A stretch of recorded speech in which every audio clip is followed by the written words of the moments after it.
it was a go big or a go home. Like if anything that's worth doing is worth doing right. Welcome to Honest Ecommerce, a podcast dedicated to cutting through the BS and finding actionable advice for online store owners. I'm your host, Chase Clymer, and I believe running a direct-to-consumer brand does not have to be complicated or a guessing game. On this podcast, we interview founders and experts who are putting in the work and creating real results. I also share my own insights from running our top Shopify consultancy, Electric Eye. We cut the fluff in favor of facts to help you grow your e-commerce business. Let's get on with the show. Hey everybody, welcome back to another episode of Honest Ecommerce. I'm your host, Chase Clymer, and today I'm welcoming to the show Jennifer Lea. Jennifer is the founder and CEO of Entry Envy, an exterior home identification signage company that specializes in monthly and quarterly holiday and seasonal refill decor kits. Jennifer, welcome to the show. Thanks so much for having me. All right. Explained what it was in the words that I have, but can you go a little bit more in depth? What are the products? How do people utilize them? You know, what are we actually selling over there at Entry Envy? Yeah, absolutely. So basically, I came up with this concept, and I'll tell you about that here in just a minute. But I wanted to make a way for women to identify their porch in an easy, fashionable, convenient style.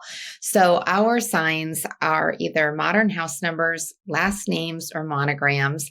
They are vertical or horizontal, and they each feature a small planter box on the front that has a foam block in it. The foam block stays, and either on a monthly basis or quarterly, depending on what the customer chooses, and 75% of our customers do choose monthly, we ship new faux floral, holiday, seasonal decor accessories to basically make it super easy and convenient to celebrate all the holidays and all the seasons. So it delivers to their door. They just take out the old stuff, they put the new stuff in. It's 2 minutes and they look like they're Susie Homemaker from down the street. Awesome. So this is really helping homeowners make their front porch something to be proud of and just make it unique and then own it themselves. Yeah, it helps delivery drivers. I mean, there's so many deliveries today, like where are you going? We also have a smaller, lightweight interior version that can hang on a hook or over a door with a ribbon for apartments and assisted living facilities. Awesome. So take me back in time. Where did this idea come from? Yeah, so January of 2020 is where it started because I left my marriage. I'd been in for about 15 years. And I ended up moving in with my parents for a couple of months. And I had two girls at the time, 8 and 10. COVID hits in March, and I am all of a sudden managing a fairly large size law firm virtually. We get through the pandemic. Well, not really. We're 8 months, I guess, into the year, about 6 months into the pandemic, and I go to buy a house. And I've been looking, but if anybody listening has been through a divorce, they know that trying to buy a home during the middle of a divorce is challenging. And then you add COVID and the crazy real estate market, and it was just one of those like beggars couldn't be choosers. I knew the school district I wanted to get my kids into, and beyond that, I was going to have to take whatever I could get my hands on and afford. And so I moved into what I'm going to call a fixer-upper because that's just what it was. And it had good bones, but it needed a lot of work. And so my dad was a carpenter for 40 years, and I just started working on the house room by room by room. And I had about 1,800 hours of time in my house over the course of 9 months. I blogged the whole thing called cheaperthanwine.com if you ever want late night reading material. And I did a bunch of YouTube videos. I'm really passionate about helping women understand that this is not hard. It's just time consuming. It's a little dirty, but there's nothing that men are doing that women can't do in terms of their own home improvement updates. But when I got to the outside of the house, I was out of time, energy, and money. And I was trying to figure out a way to add curb appeal without spending a lot of any of that. Because I came home, I'm a huge person of first impressions and like the underlying sort of subconscious level that you have with just wherever you enter a space, whether it's your own home, whether it's going to somebody else's home, whether it's walking into an office, what does that vibe give you right off of the bat? And I was coming home every day to a house that was bittersweet about what I had left, and I wanted to, what I was coming home to, and I wanted to be more proud of that, as you kind of said in the beginning. So I decided to paint the garage door, paint the front door, replace the light fixture, and find a modern house number sign, because the numbers, as many homes as mine was built in the 70s, they put them above the garage door. So you can't see them. They're too small. They're like crooked. They're falling off. And so when I started Googling modern house number signs, there weren't very many on the market. The one that I found had this cute planter box on the front. And I was like, well, okay, I'm inspired, but I live in Nebraska. What am I going to possibly plant in this box that is even going to live beyond 3 or 4 months of the year? I'm going to have to water it twice a day. Then I'm going to have water all over my front porch. Then it's going to rot the wood. And I'm like objecting to all of the reasons why I'm thinking about this. And so anyway, I end up making it anyway. I go to the garage, have extra stuff, I make it. It's cute. I go to the craft store. First craft store I went to didn't have the faux floral stuff on sale that week. So then I drove to the other one. And I spent almost an hour in the store. It was right before Easter of 2021, trying to figure out like, what was I going to put in this and how was I going to make this cute? I get home. I now have to find my wire cutters. I've got an entire bag of Spanish moss that I had to buy all over the garage because it's a mess. And I purchased so much stuff that I wasn't ever going to use again. And it was so much work to get this done. And then I realized, wait a second, I'm going to have to do this every month. Are you kidding? I don't have time for this. And so I started looking for who ships holiday and seasonal faux floral decor. Somebody surely had to do that. There's a subscription box for everything, right? And I looked and there wasn't. And so I looked to the people who are making signs. There were some other manufacturers out there that were off of Etsy. There wasn't anything going out with these signs that had the planners boxes. And it was kind of one of those, I don't know, I kind of a God moment. It was like I built this entire business in my head in about 48 hours and just felt like, okay, do I want it or not? But I didn't pull the trigger for several months. That was like, I don't have time for this, right? I've got too many things going on in my world, trying to manage a law firm. We're still in the middle of a pandemic. I'm a single mom with 2 kids. I'm not entirely done with my remodel yet. I can't start a business yet, but eventually I did. Oh, that's an amazing story. So you do this yourself. Yep. You realize that there's a gap in the market for this potential product. How do you validate this idea? What did you do to make sure it was worth investing more time into? Yeah, so I went to a craft show. We launched in October of 2021. So I come up with this concept in end of April of 2021. And in May, there is a local art fair that's been around forever in Omaha. And I called the organizer, who I did not know, just found who she was. And I said, listen, I have an idea and I don't have a company yet, but I would really like to come and sort of do some market research. Could I get an exhibit space? And she said, well, yes, you have to pay for it and your booth has to look nice. I said, I understand. And she said, send me a couple of pictures of samples of whatever you're, schlepping and let me get back to you. So she calls me back and she goes, okay, no problem. It's, next weekend from, 9 to 3. And in 6 hours, I took 5 samples. And the reason I was taking different colors, I was debating on which one would sell better, and a vertical versus a horizontal, and hand painted versus doing the numbers. And anyway, everybody loved them. And in 6 hours, I had 250 email addresses from prospective customers that said, let us know as soon as you start selling, we'd love to buy. And I was like, I kind of have something here. But I've managed law firms for $10 million businesses, for 20 years. I had never started a company. And it was like the most daunting, I know everything there is about business. I thought I had an MBA. But when it comes to a startup and creating a company from scratch, I just was like, oh my God, I can't do this by myself. How's this going to work? And so I actually ended up hiring a coach that I had been connected to through a coach of a coach during my MBA program almost 10 years earlier. And she was a sales systems process person, great gal, who just was could help me connect the dots of here's the basics. Here's how you kind of look this in gear. And I attribute so much of the success to her because I don't think I would have.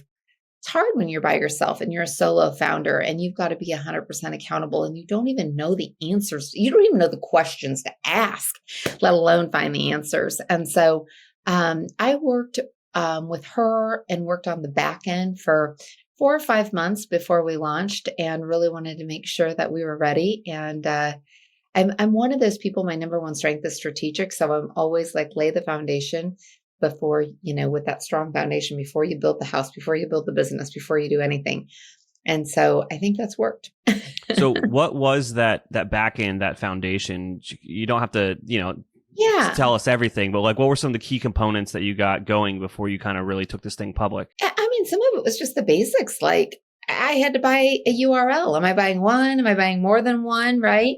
What's the platform that I want to use? I was not in the world of e-com. I had a marketing degree from 99 that was obsolete at this point, right? I don't know, Shopify, WooCommerce, what are all of these things, So connecting with like the Facebook groups, like Boss Moms and Women Entrepreneurs Helping Women, and like so many resources that I just didn't even know about. I got connected to the Subscription Trade Association, which then unlocked a whole nother world. I was like, oh, I wish I would have found this first, right? But I just, I'm a knowledge person. So I just start diving in, and I'm like, I need to be a sponge. I need to learn everything that I possibly can before I launch a company, because I knew this was a big deal. And I was putting my own job as the executive director of a law firm with a 6-figure corporate income and a single mom with 2 kids on the line to start this company. And I didn't quit my job right away, but I wasn't going to be able to keep the secret. I had so many people who were like, you don't just tell them it's a hobby. It's a part-time job. I'm like, are you kidding me? The board of directors knows everything about how I think and operate. They will not believe in a heartbeat that this is like a hobby. Like, that's not how I roll. So it was a big, like, deep breath of like, am I really going to do this? And then, of course, we all worry about failure, So I invested about $10,000 between the time that I came up with the idea for the company and launching to get it off of the ground. And that included my coaching fees. So that was tech, that was help. I through her, my coach, I learned about how to hire a VA in the Philippines, how to use Upwork and Fiverr to hire help overseas. And literally why I did all of this overseas was, number one, it cost me a fraction of what it would have had I used US dollars, in US staff. But the main reason was because I literally was building this business overnight while the rest of the United States was sleeping. So I managed a law firm all day long, fed my kids, usually still had a couple of hours of my remodel to work on. I didn't get done until the middle of July, and then I was done with that. And then I worked until 2 or 3 in the morning every single night, and then got up at 6 o'clock in the morning again and did it. And that's still pretty much my schedule. Apple tells me I'm sleeping, I think, 4.5 hours a night now, which is an improvement. But it's just a ton of work. And so really being able to work with her, understand how to effectively utilize and hire overseas assistants. They would work with me all night long because that was their days. And get the infrastructure for the subscription management software, the platform we were selling on, lead magnets. All of these things, I didn't even know what they were. Klaviyo, and our CRM systems. And I built everything. And of course, it's gone through, I called that Entry Envy 1.0. We've done a lot of iterations. Last summer, I would say we were at 2.0. This summer, we're overall hauling everything again, and we'll be at 3.0. So you're never done. But that's what I think the keys were, of just like making sure that I didn't try and do it. I was fiscally responsible, but I didn't try and do this cheap from the beginning. I didn't try and just do it on a free website, and just think that, oh, I'll just put this out there and just sort of like see how it goes. No, it was a go big or a go home. Like, if anything that's worth doing is worth doing right. Oh, absolutely. That's something that I bring up every once in a while on the show. Is it's not necessarily that you have to overspend or overpay. It's buy the best you can afford in the moment. Mm-hmm. Or what makes the most sense for the moment. And obviously, when you're working on an MVP, you still have to be scrappy, but you can still be smart with your money at that stage. Mm-hmm. Agreed. That's what I tried to do. Hey there, merchant. Are you tired of trying to navigate the wild world of e-commerce on your own? Are you looking for a partner to help you achieve your goals? Look no further than the Shopify Plus agency, Electric Eye. Our team has a proven track record of helping our clients make millions with strategic design and development. Whether you're migrating from a legacy platform to Shopify, designing a new theme for your store, or just looking to optimize what you already have, Electric Eye is the perfect partner for you. Electric Eye are true Shopify experts. Not only is our Shopify knowledge unparalleled, but we have partnerships with all the best tech in the Shopify ecosystem. And don't worry, we're easy to get a hold of. Our clients rave about our fast communication. So here's the deal. If you're an e-commerce business doing over $1 million a year, you can receive a complimentary Shopify diagnostic from our team of experts. That's free, personalized, strategic recommendations to improve your store and grow your business. To get started, head on over to electriceye.io/connect to schedule an intro call with one of our experts. That's electriceye.io/connect. Hey there, merchants. Are you struggling to get your Merchant Center ads approved but keep running into a price mismatching error? Wondering how your competitors are showing reviews, price, delivery, and product availability directly in search results? What if there was a way to get your ads approved for the first time and get more traffic without fighting for rankings? That's where JSON-LD for SEO comes in. It's an app that helps you get more organic traffic to your Shopify store, qualifying you for over a dozen search enhancements, and provides all the structured data you need for Merchant Center. JSON-LD for SEO automatically adds the structured data needed, and it's updated regularly as the rules change by Google. It's a hands-off SEO app that you don't need to monkey around with to get working. It's the safest, easiest, and most effective way to stand out from your competitors in search results. Contact us to get your free structured data audit for your store. Find JSON-LD for SEO in the Shopify App Store to get started. That's JSONLD for SEO, or go to JSONLD.app, JSONLD.app. So we build a site, we're going to market, and we launch. What happens? So I launched in October of 2021, and we had 25 subscribers that first month. And I coined them my founding members. And I positioned the launch as that. I said, anybody who joins this month, you're going to have a special place in my heart for the rest of my life because you believed in me. It wasn't the money. It was the fact there's so many people that will just cheer you on from the sidelines and say, oh my God, that's such a great idea. And I love that and whatever. But the people who actually put their money where their mouth is at are a different level of wow. Like that just means so much. And, I think all of us as entrepreneurs have had to learn somewhat the hard way that your friends and your family are not necessarily your customers. And until you've started to sell to people that you don't know, like it's hard enough to sell to the people that you do know, but then you go to the next level and these are complete strangers that are willing to put money on the line for you. It really hits home. It just does. And so those 25 members, we celebrate, we recognize, we do fun things for them. They still mean a lot. By the end of 2021, in December, we had 40 subscribers. Now, I knew nothing about the best time of the year to launch a subscription box, let alone the seasonality of our business. And there was a little bit of luck involved with this because October turned out to be the right month to launch. In a perfect world, I would have done it a month earlier or even 2 months, but I just wasn't ready yet. But it was a good time. And, fourth quarter is always strong for, retail type businesses, e-com.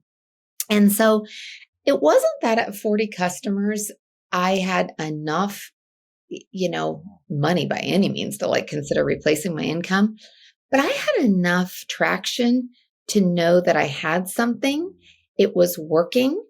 And one of the coaches that I just love from the bottom of my heart said, and somebody asked a question on a call, and it wasn't my question actually, but they asked, when do you know to quit your day job? And he said, don't quit your job when you've replaced your income, quit your job when you know how to replace your income. And I was at this pressure point of knowing that this was working and that I was going to have to make a decision. I was only going to be so long that I could continue to run 2 companies at the same time. And it was not only physically exhausting, it was mentally exhausting because I literally was just every waking hour, I had a law firm and I had entry envy.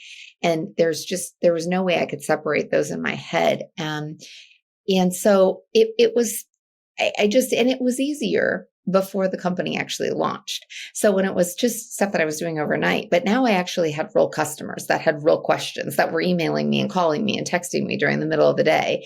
And that made it even more challenging. We had an accounting intern in December that worked in the law firm who put his notice in, and he worked like 10 hours a week. And to most people, that would have been like a blip on the radar. Like, who cares? Just like hire a new intern. For me, though, I ethically was torn because I needed to rearrange some staffing to accommodate that loss. And I kept thinking, I have got to pull myself out of the mix. Like, I'm not going to be here long term, and that's impacting bigger decisions that I was making. And ultimately, at the end of the day, I just decided there was never going to be a good time to quit my job as a single mom, like ever. So on December 30th of 2021, I went into our managing partner's office and I said, "You got 5 minutes?" And he looked at me and he goes, "This doesn't look good." I said, I know. And he's like, "It's time, isn't it?" And I said, "Yeah, it is." And he's like, "All right." And I worked with them over the course of the next 3 months. I actually ended up hiring one of my best friends who was very well qualified for the job to replace me. And it was none too soon. We added 300 subscribers in 2022. And I am 100% certain that there is no way that would have happened had I not had the courage to quit my job and really go all in on Entry Envy. And I think the other piece of what it is that I didn't have a plan B. When you have a backup plan, be that a spouse, be that a full-time job, you don't have the fire that you do when this is your livelihood. Your children are depending on it, and you just have to make it work. And I gave it my all, and that's how I run this company every day. That's amazing. Now, we've talked so much about the company and a little bit about the products. If someone listening out there is like curious about the products, where should they go to check them out and potentially become a new subscriber? Yeah. So entryenvy.com is where everything lives. Just as a note, we've tried to kind of go through some other types of sites, but our conversion rate is so high on our website. You don't have to buy a subscription with your purchase of your sign, but 85% of our customers do when they go through our checkout process. And so we steer everybody there, and they basically choose their custom product. We ship it for free within 3 to 5 days. We send proofs to everybody for anything that's hand painted before we send it. So we make sure we've got the spelling right, or if they put a date on there of established in 2023 or whatever year they got married, we always proof that. And then they sign up if they want their subscription at that time for either monthly or quarterly, and if they want modern or traditional. And so once they've done that, they get their first kit with their sign, so it doesn't ship empty.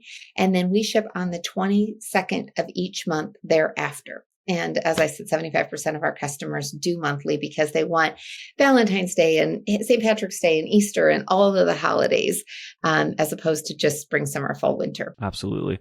Before we go, is there anything I didn't ask you about that you think would resonate with our audience? I don't think so. I just feel like what I said is, I think there's 3 things. Like, you got to go all in. You've got to just eat, breathe, live your company and believe in it. You have to find a community of people that believe in what you're doing, but more so you than what you think is possible. And that for me has come through coaches. It's certainly come through the Subscription Trade Association. You got to invest in yourself, and don't do this by yourself. Like founders can get into a lonely space. Like I'm a solo founder, but I built a community of people that rally around me, and I built a team earlier rather than later. I was used to managing teams because I had managed companies all my life. And all of a sudden I start this company and I'm turning around looking like, well, who's going to do that? Right. And that was me. So, I hired early, and I think that, again, scrappy, but smart, to utilize. And so it just go in. And I do think though, Chase, that the question you asked about sort of like testing that MVP, I think there's a lot of people who are skipping that step. And you've got to make sure you really have a product that somebody that's not your mom or your friend will buy, right? And I love Sarah Williams always says the riches are in the niches, and I agree with her. But you still have to make sure that niche is going to buy your product, right? So not everybody wants what I do, and that's okay. But I think you also have to know where you're going. And I said from the beginning, this was not a hobby. This was a go big or a go home. And so knowing where you're trying to go, because if you don't, any road will get you there, right? So how do you define success? What are the roadmap? And when I turned my notice in for my job, I gave myself 1 year. That was what I said. And I knew that I could go back and get another corporate job if it didn't work. But I looked at my finances and I thought, if I don't sell one more single thing, how long can I live? How long can I support my family? What was I willing to give up and do during that time period, but 1 year? And so I kind of continue operating in that. So my goal this year is to have 1,000 monthly subscribers by December. We'll hit it because that's what I've said is going to happen, right? And that's just kind of how I operate. So people need to just be clear, know what they want, go all in, and just have the courage. Doesn't mean you won't be scared, but be scared and do it anyway, because it's worth it. I'm so glad you brought that up again, because I was thinking about it and there wasn't a good time to bring it back up. But like, the one thing I always say about product market fit is it's so hard to define. But I think the best thing is when strangers on the internet are buying something from you that you do not know. That is like such a telltale sign that you're onto something. And I think that is what any founder needs to strive for, to really have the green light to go for it. But then obviously before it, that testing stage, I think that going to what you did is a perfect example that I'm going to refer back to all the time talking to young entrepreneurs. It's like, here's a perfect example. Go where your customer is. You found a trade show or an event in your market and you talk to potential customers. And I'm sure all the feedback that you got there just iterated on the product. Yeah, it's a really interesting point. We did a lot of craft shows over the course of the first year. And initially, we thought that would be a great place to sell our signs. It wasn't. I'm going to tell you, we hardly sold anything at craft shows. What it was, though, was the best way to understand our product market fit. Because when you are just talking about the internet, yeah, I can spy on you through Lucky Orange or whatever. I can tell how long you sit on a page and I can see your mouse strokes, but I can't see your eyes. I can't see how you are responding. You can't touch and feel the product. And when we did those in-person events, and I have talked to thousands of prospective customers, and I had other people there, but I did these. I didn't outsource this to anybody. I needed to touch and feel and see how they were responding to these products and what they needed. And everything that came out of, I think those events I've incorporated. For example, I didn't know we had a market for nursing homes. It was the first event when a lady was like, oh my God, I was thinking just apartments. And she's like, oh, my mom's in a nursing home. She would love this. And I was like, oh, great. I wouldn't have gotten that feedback, right? Then, the next lady goes by and she's like, oh, I'm a real estate agent. This would just make the perfect closing gift. Oh, a few more ladies go by. Oh, my daughter's getting married. What a great wedding gift. Oh, okay, right? And it was all of those conversations over and over that I could figure out what we needed to do. People, another example is that in the little boxes, we make this look like you spend a lot of time, but really you spent literally 2 minutes. We ship it, it's done, it's ready, you swap it, you're good. But learning that customers were like scared to touch it. Like I would have people say, oh, I can't do that. That's way too hard. And I would take the thing out and I would be like, you can't do that. And she would look at it and she would, what? It's all put together. All I have to do is put it in. Yeah. So I learned how to sell online. Like I learned all of those objections. And so I think that it was critical. And I'm in an accelerator program right now. And we have talked to so many founders that have had really successful companies. And the number one common trait that all of them say is that they continue to talk, each of them, to 5 to 10 customers a week. These customers, they have hundreds of thousands of customers in some of these companies, but they still want to talk to 5 to 10 customers a week and make sure they're still hitting the market. They still have the product market fit. They're still serving their needs. Their customer, what are they liking? What are they not liking? And I was like, wow. And so I've kind of taken that page lately because I did so much research in the beginning, and I do still have a really close relationship with a lot of our customers that have been with us, but not as much of our new ones. And so I'm going back through that list of now saying, I need to connect with as many of these people as I can and continue to learn, never stop. Oh, absolutely. Jennifer, I feel like we barely scratched the surface here. I'm definitely going to have you back on in a year or so. We'll talk about all the major wins you've had. And I know we haven't even really got into the depth of knowledge that you have about subscription and that whole positioning. So we'll definitely have you back. Thank you so much for coming on the show today. Anyone that's listening, if you want to go check it out, it's entryenvy.com. Jennifer, thank you so much. Thanks so much. Appreciate it. We can't thank our guests enough for coming on the show and sharing their knowledge and journey with us. We've got a lot to think about and potentially add into our own businesses. You can find all the links in the show notes. You can subscribe to the newsletter at honestycommerce.co to get each episode delivered right into your inbox. If you're enjoying this content, consider leaving a review on iTunes. That really helps us out.